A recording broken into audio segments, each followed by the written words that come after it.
ओम श्री अनंत कोटि ब्रह्मांड नायक राजाधिराज योगिराज पार ब्रह्म श्री सच्चिदानंद समर सद्गुरु साईनाथ महाराज आपकी जय हो। हे सच्चे सद्गुरु, हे साईं बाबा, आज श्री साईं सचरित्र का अध्याय 9 का पठन होने जा रहा है। हे गुरुदेव, कृपा करें यह अध्याय 9 सभी भक्तों को इसके पठन से लाभ हो, सभी के चित्त में उतरे। आइए अब हम पढ़ते हैं अध्याय 9। विदा होते समय बाबा की आज्ञा का पालन और अवज्ञा करने के परिणामों के उदाहरण, भिक्षावृत्ति और उसकी आवश्यकता, भक्तों तरखंड कुटुंब के अनुभव। गत अध्याय के अंत में केवल इतना ही संकेत किया गया था कि लौटते समय जिन्होंने बाबा के आदेशों का पालन किया वे सकुशल घर लौटे और जिन्होंने अवज्ञा की उन्हें दुर्घटनाओं का सामना करना पड़ा। इस अध्याय में यह कथन अन्य कई पुष्टिकारक घटनाओं और अन्य विषयों के साथ विस्तार पूर्वक समझाया जाएगा। आइए अब जानते हैं शिरडी यात्रा की विशेषता। शिरडी यात्रा की एक विशेषता यह थी कि बाबा की आज्ञा के बिना कोई भी शिरडी से प्रस्थान नहीं कर सकता था, और यदि किसी ने किया भी तो मानो उसने अनेक कष्टों को निमंत्रण दे दिया। परंतु यदि किसी को शिरडी छोड़ने की आज्ञा हुई तो फिर वहां उसका ठहरना नहीं हो सकता था। जब भक्तगण लौटने के समय बाबा को प्रणाम करने जाते तो बाबा उन्हें कुछ आदेश दिया करते थे जिनका पालन अति आवश्यक था। यदि इन आदेशों की अवज्ञा कर कोई लौट गया तो निश्चय ही उसे किसी न किसी दुर्घटना का सामना करना पड़ता था। ऐसे कुछ उदाहरण यहाँ दिए जाते हैं। आइए जानते हैं। तात्या कोते पाटिल। एक समय तात्या कोते पाटिल तांगे में बैठकर कॉपर गांव के बाजार को जा रहे थे। वे शीघ्रता से मस्जिद में आए, बाबा को नमन किया और कहा कि मैं कॉपर गांव के बाजार को जा रहा हूं। बाबा ने कहा, शीघ्रता ना करो, थोड़ा ठहरो, बाजार जाने का विचार छोड़ दो और गांव के बाहर ना जाओ। उनकी उतावली को देखकर बाबा ने कहा, अच्छा कम से कम श्यामा को तो साथ लेते जाओ। बाबा की आज्ञा की अवहेलना करके उन्होंने तुरंत तांगा आगे बढ़ाया। तांगे के 2 घोड़ों में से एक घोड़ा, जिसका मूल्य लगभग 300 रुपए था, अति चंचल और दुर्तगामी था। रास्ते में सांवलीवीर ग्राम पार करने के पश्चात ही वह अधिक वेग से दौड़ने लगा। अकस्मात ही उसकी कमर में मोच आ गई, वह गिर पड़ा। यद्यपि तात्या को अधिक चोट तो ना आई, परंतु उन्हें अपनी साईं मां के आदेशों की स्मृति अवश्य हो आई। एक अन्य अवसर पर कोल्हार ग्राम को जाते हुए भी उन्होंने बाबा के आदेशों की अवज्ञा की थी और ऊपर वर्णित घटना के समान ही दुर्घटना का उन्हें सामना करना पड़ा था। एक अन्य घटना, एक यूरोपियन महाशय। एक समय बंबई के यूरोपियन महाशय नाना साहब चंदोरकर से परिचय पत्र प्राप्त कर किसी विशेष कार्य से शिरडी आए। उन्हें एक आलीशान तंबू में ठहराया गया। वे तो बाबा के समक्ष नत होकर कर कमलों का चुम्बन करना चाहते थे। इस कारण उन्होंने 3 बार मस्जिद की सीढ़ियों पर चढ़ने का प्रयत्न किया, परंतु बाबा ने उन्हें अपने समीप आने से रोक दिया। उन्हें आंगन में ही ठहरने और वहीं से दर्शन करने की आज्ञा मिली। इस विचित्र स्वागत से अप्रसन्न होकर उन्होंने शीघ्र ही शिरडी से प्रस्थान करने का विचार किया और विदा लेने के हेतु वह वहां आए। बाबा ने उन्हें दूसरे दिन जाने और शीघ्रता ना करने की राय दी। अन्य भक्तों ने भी उनसे बाबा के आदेश का पालन करने की प्रार्थना की, परंतु वे सब की उपेक्षा कर तांगे में बैठकर रवाना हो गए। कुछ दूर तक तो घोड़े ठीक ठाक चलते रहे, परंतु सांवली विहीर नामक गांव पार करने पर एक बाइसिकल सामने से आई, जिसे देखकर घोड़े भयभीत हो गए और द्रुत गति से दौड़ने लगे। फलस्वरूप तांगा उलट गया और महाशय जी नीचे लुढ़क गए और कुछ दूर तक तांगे के साथ घिसटते चले गए। लोगों ने तुरंत ही दौड़कर उन्हें बचा लिया, परंतु चोट अधिक लगने के कारण उन्हें कोपरगांव के अस्पताल में शरण लेनी पड़ी। इस घटना से भक्तों ने शिक्षा ग्रहण की कि जो बाबा के आदेशों की अवहेलना करते हैं उन्हें किसी न किसी प्रकार की दुर्घटना का शिकार होना ही पड़ता है, और जो आज्ञा का पालन करते हैं वे सकुशल और सुखपूर्वक घर पहुंच जाते हैं। अगला यानी भिक्षावृत्ति की आवश्यकता। अब हम भिक्षावृत्ति के प्रश्न पर विचार करेंगे। संभव है कुछ लोगों के मन में संदेह उत्पन्न हो कि जब बाबा इतने श्रेष्ठ पुरुष थे तो फिर उन्होंने आजीवन भिक्षावृत्ति पर क्यों निर्वाह किया। इस प्रश्न को 2 दृष्टिकोण समक्ष रखकर हल किया जा सकता है। पहला दृष्टिकोण, भिक्षावृत्ति पर निर्वाह करने का कौन अधिकारी है? शास्त्रानुसार वे व्यक्ति जिन्होंने 3 मुख्य आसक्तियों यानी पहला कामिनी, दूसरा कांचन और तीसरा कीर्ति का त्याग कर आसक्ति मुक्त हो संन्यास ग्रहण कर लिया हो, वे ही भिक्षावृत्ति के उपयुक्त अधिकारी हैं। क्योंकि वे अपने गृह में भोजन कराने का प्रबंध नहीं कर सकते, अतः उन्हें भोजन कराने का भार गृहस्थों पर ही है। श्री साईं बाबा ना तो गृहस्थ थे और ना ही वानप्रस्थी, वे तो बाल ब्रह्मचारी थे। उनकी ये दृढ़ भावना थी कि विश्व ही मेरा गृह है। वे तो स्वयं ही भगवान वासुदेव विश्व पालन करता तथा पार ब्रह्म थे, अतः वे भिक्षा के उपार्जन के पूर्ण अधिकारी थे।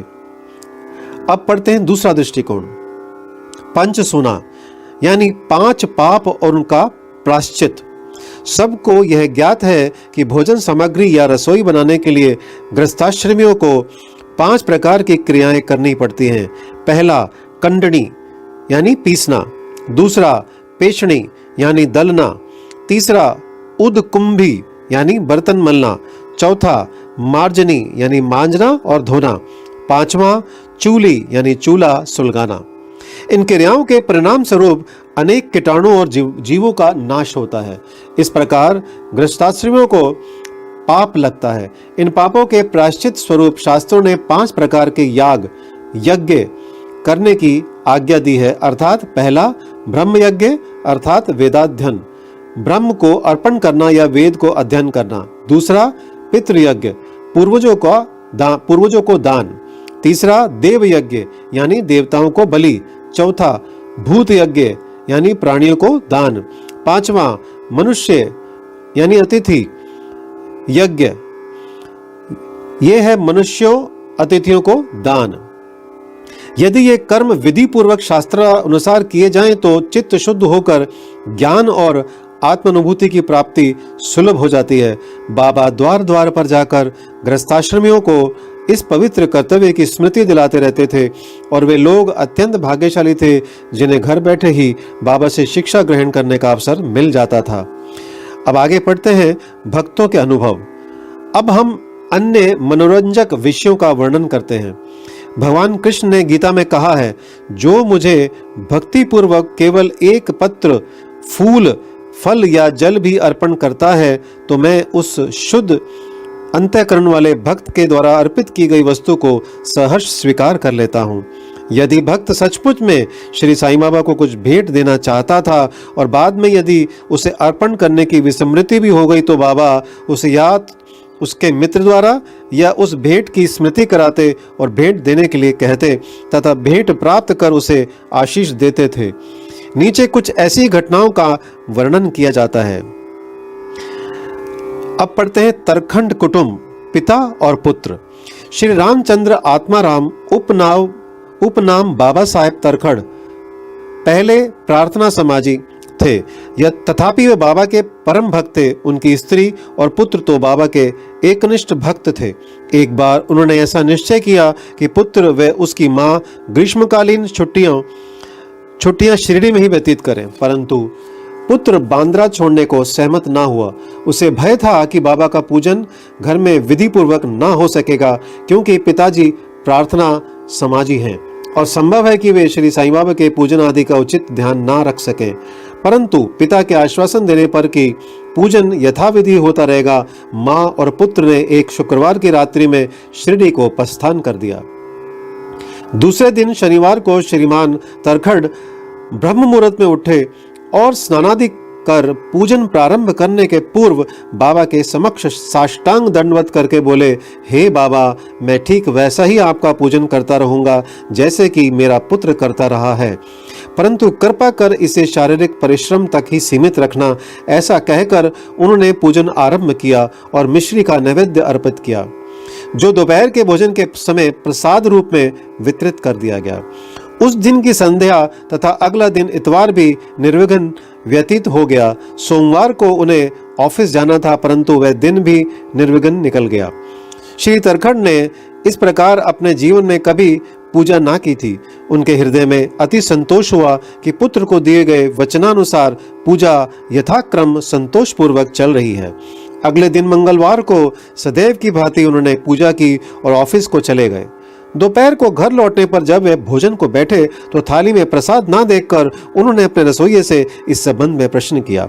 उसने बतलाया कि आज विस्मृति वृष वे नैवेद्य अर्पण करना भूल गए हैं। यह सुनकर वे तुरंत अपने आसन से उठे और बाबा को दंडवत कर क्षमा याचना करने लगे तथा बाबा ने उचित पथ प्रदर्शन न करने तथा पूजन को केवल शारीरिक परिश्रम तक ही सीमित रखने के लिए उल्हाना देने लगे। उन्होंने संपूर्ण घटना का विवरण अपने पुत्र को पत्र द्वारा सूचित किया और उससे प्रार्थना की कि वह पत्र बाबा के श्री चरणों पर रखकर उनसे कहना कि वे इस अपराध के लिए क्षमा प्रार्थी हैं। यह घटना बांद्रा में लगभग दोपहर को हुई थी और उसी समय शिरडी में जब दोपहर की आरती प्रारंभ होने वाली थी कि बाबा ने श्रीमती तरखड़ से कहा, माँ, मैं कुछ भोजन पाने के विचार से तुम्हारे घर बांद्रा गया था। द्वार में ताला लगा देखकर भी मैंने किसी प्रकार गृह में प्रवेश किया, परंतु वहां देखा कि भाऊ यानी श्री तरखड़ मेरे लिए कुछ भी खाने को नहीं रख गए हैं। अतः मैं भूखा ही लौट आया हूँ। किसी को भी बाबा के वचनों का अभिप्राय समझ नहीं आया, परंतु उनका पुत्र जो समीप ही खड़ा था सब कुछ समझ गया कि बांद्रा में पूजन में कुछ तो त्रुटि हो गई है। इसलिए वे बाबा से लौटने की अनुमति मांगने लगा, परंतु बाबा ने आज्ञा ना दी और वहीं पूजन करने का आदेश दिया। उनके पुत्र ने शिरडी में जो कुछ हुआ उसे पत्र में लिखकर पिता को भेजा और भविष्य में पूजन में सावधानी बरतने के लिए विनती की। दोनों पत्र डाक द्वारा दूसरे दिन दोनों पक्षों को मिले। क्या यह घटना आश्चर्यपूर्ण नहीं है? अब अगला, श्रीमती तरखड़। एक समय श्रीमती तरखड़ ने 3 वस्तुएं अर्थात पहली भरित भुरता यानी मसाला मिश्रित भुना हुआ बैगन और दही, दूसरा काचर्या यानी बैगन के गोल टुकड़े घी में तले हुए और तीसरा पेड़ा यानी मिठाई बाबा के लिए भेजी। बाबा ने उन्हें किस प्रकार स्वीकार किया इसे अब देखेंगे। बांद्रा के श्री रघुवीर भास्कर पुरंदरे बाबा के परम भक्त थे। एक समय वे शिरडी को जा रहे थे। श्रीमती तरखड़ ने श्रीमती पुरंदरे को 2 बैगन दिए और उनसे प्रार्थना की कि शिरडी पहुंचने पर वे एक बैंगन का भुरता और दूसरे का काचर्या बनाकर बाबा को भेंट कर दें। शिरडी पहुंचने पर श्रीमती पुरंदरे भुरता लेकर मस्जिद गई। बाबा उसी समय भोजन को बैठे ही थे। बाबा को वह भुरता बड़ा स्वादिष्ट प्रतीत हुआ, इस कारण उन्होंने थोड़ा थोड़ा सभी को वितरित किया। इसके पश्चात ही बाबा ने काचर्य लाने को कहा। राधा कृष्ण माई के पास संदेश भेजा गया कि बाबा काचर्य मांग रहे हैं। वे बड़े असमंजस में पड़ गई कि अब क्या करना चाहिए। बैंगन की तो अभी ऋतु ही नहीं है। अब समस्या उत्पन्न हुई कि बैंगन किस प्रकार उपलब्ध हो। अब जब इस बात का पता लगाया गया कि भुरता कौन लाया था, तब ज्ञात हुआ कि बैंगन श्रीमती पुरंदरे लाई थी तथा उन्हें ही काचर्य बनाने का कार्य सौंपा गया था। अब प्रत्येक को बाबा की इस पूछताछ का अभिप्राय विदित हो गया और सबको बाबा की सर्वज्ञता पर महान आश्चर्य हुआ। दिसंबर सन 1915 में श्री गोविंद बालाराम मानकर शिरडी जाकर वहां अपने पिता की अंत्येष्टि क्रिया करना चाहते थे। प्रस्थान करने से पूर्व वे श्रीमती तरखड़ से मिलने आए। श्रीमती तरखड़ बाबा के लिए कुछ भेंट शिरडी भेजना चाहती थी। उन्होंने पूरा घर छान डाला, परंतु केवल एक पेड़े के अतिरिक्त कुछ न मिला और वह पेड़ा भी अर्पित नैवेद्य का था। बालक गोविंद ऐसी परिस्थिति देखकर रोने लगा, परंतु फिर भी अति प्रेम के कारण वही पेड़ा बाबा के लिए भेज दिया। उन्हें पूर्ण विश्वास था कि बाबा उसे अवश्य स्वीकार कर लेंगे। शिरडी पहुंचने पर गोविंद मानकर बाबा के दर्शनार्थ गए, परंतु वहां पेड़ा ले जाना भूल गए। बाबा यह सब चुपचाप देखते रहे, परंतु जब वह पुनः संध्या समय बिना पेड़े लिए हुए वहां पहुंचा तो फिर बाबा शांत ना रह सके और उन्होंने पूछा कि तुम मेरे लिए क्या लाए हो? उत्तर मिला, कुछ नहीं। बाबा ने पुनः प्रश्न किया और उसने फिर वही उपयुक्त उत्तर फिर दोहरा दिया। अब बाबा ने स्पष्ट शब्दों में पूछा, क्या तुम्हें माँ यानी श्रीमती तरखड़ ने चलते समय कुछ मिठाई नहीं दी थी? अब उसे स्मृति हो आई और वह बहुत ही लज्जित हुआ तथा बाबा से क्षमा याचना करने लगा। वह दौड़कर शीघ्र ही वापस गया और पेड़ा लाकर बाबा के सम्मुख रख दिया। बाबा ने तुरंत ही पेड़ा खा लिया। इस प्रकार श्रीमती तरखड़ की भेंट बाबा ने स्वीकार कर ली। भक्त मुझ पर विश्वास करता है, इसलिए मैं स्वीकार कर लेता हूँ। यह भगवत वचन सिद्ध हुआ। बाबा का संतोषपूर्वक भोजन। एक समय श्रीमती तरखड़ शिरडी आई हुई थी। दोपहर का भोजन प्राय तैयार हो चुका था और थालियां परोसी ही जा रही थी। उसी समय वहां एक भूखा कुत्ता आया और भौंकने लगा। श्रीमती तरखड़ तुरंत उठी, उन्हें रोटी का एक टुकड़ा कुत्ते को डाल दिया। कुत्ता बड़ी रुचि के साथ उसे खा गया। संध्या के समय जब वह मस्जिद में जाकर बैठी तो बाबा ने उनसे कहा, माँ, आज तुमने मुझे बड़े प्रेम से खिलाया, मेरी भूखी आत्मा को बड़ी सांत्वना मिली है। सदैव ऐसा ही करती रहो, तुम्हें कभी न कभी इसका उत्तम फल अवश्य प्राप्त होगा। इस मस्जिद में बैठकर मैं कभी असत्य नहीं बोलूंगा। सदैव मुझ पर ऐसा ही अनुग्रह करती रहो। पहले भूखों को भोजन कराओ, बाद में तुम भोजन किया करो। इसे अच्छी तरह ध्यान में रखो। बाबा के शब्दों का अर्थ उनकी समझ में ना आया, इसलिए उन्होंने प्रश्न किया, भला मैं किस प्रकार भोजन करा सकती हूँ? मैं तो स्वयं दूसरों पर निर्भर हूँ और उन्हें दाम देकर भोजन प्राप्त करती हूँ। बाबा कहने लगे, उस रोटी को ग्रहण कर मेरा हृदय तृप्त हो गया है और अभी तक मुझे डकारें आ रही हैं। भोजन करने से पूर्व तुमने जो कुत्ता देखा था और जिसे तुमने रोटी का टुकड़ा दिया था, वह यथार्थ में मेरा ही स्वरूप था और इसी प्रकार अन्य प्राणी, बिल्लियां, सुअर, मक्खियां, गाय आदि भी मेरे ही स्वरूप हैं। मैं ही उन्हें आकारों में डोल रहा हूँ, मैं ही उनके आकारों में डोल रहा हूँ। जो इन सब प्राणियों में मेरा दर्शन करता है वह मुझे अत्यंत प्रिय है। इसलिए द्वैत या भेदभाव भूलकर तुम मेरी सेवा किया करो। इस अमृत तुल्य उपदेश को ग्रहण कर वे द्रवित हो गई और उनकी आंखों से अश्रुधारा बहने लगी। गला रूंध गया और उनके हर्ष का पारावार न रहा। अब अगला है शिक्षा। समस्त प्राणियों में ईश्वर दर्शन करो। यही इस अध्याय की शिक्षा है। उपनिषद, गीता और भागवत का यही उपदेश है कि ईशावा वास्तव्यमिदं सर्वम।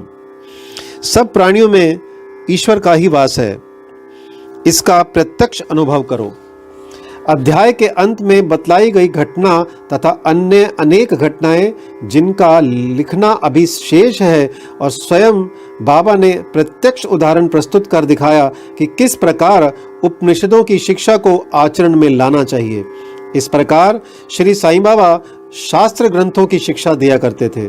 श्री सद्गुरु साईनाथ परमस्तु। शुभम भवतु। ओम साई राम।